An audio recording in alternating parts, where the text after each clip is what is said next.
So who are the real Jews? The people. Who are the modern, yes, who are the descendants? So we know, and I believe, and I agree with you as a Christian, that God promised this land from modern day Iraq to modern day Egypt to this people, the Jews, to Abram's, actually not to Abram's descendants, as it says in Genesis 15.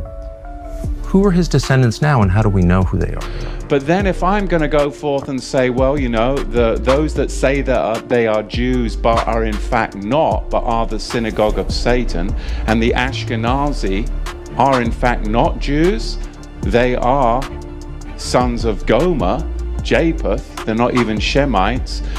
Many people have come to me and said, well, who are the real Jews then? Where are the Jews, and what's going on? So I think it's fair to ask, who are they and how do we know? So the current prime minister's ancestors weren't from here within recorded history. He has no deed. Bibi Netanyahu, on one side, his family's from Poland. They're from Eastern Europe.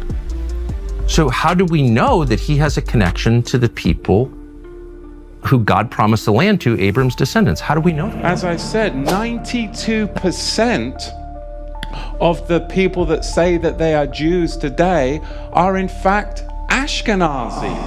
Netanyahu's parents did not speak Hebrew. Okay, they didn't live in this region. Netanyahu, the founders of this country, were mostly secular. Some of them were avowed atheists. They were not praying for the peace of Jerusalem. They weren't praying at all because they didn't believe in God. There's no genealogy linking their families to the people of this land 3,000 years ago. They're not. Because what's happened is the Ashkenazi are in fact occupying the tents of Shem, the real Shemites. Shem's not there. It's the Zionist occupiers that are there. So how do we know, since they didn't share a language, they didn't share a religion, they had no religion whatsoever, how do we know that they had a right to come here from Eastern Europe? And if I'm right, it's 1982, and he didn't go by Benjamin Netanyahu back then. He went by whatever his more, European-sounded name was. He was Netanyahu by the 90s.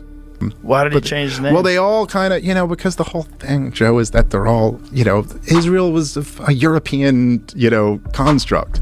They were made by a bunch of Europeans who came over and created Israel. But then they have to claim that they're the true Semitic people. Is it true that genetic testing is outlawed there? I believe that is true. I believe that's true. Double check me on that, but I believe it's true. We should definitely double check that permission from the government to go get DNA tests and stuff.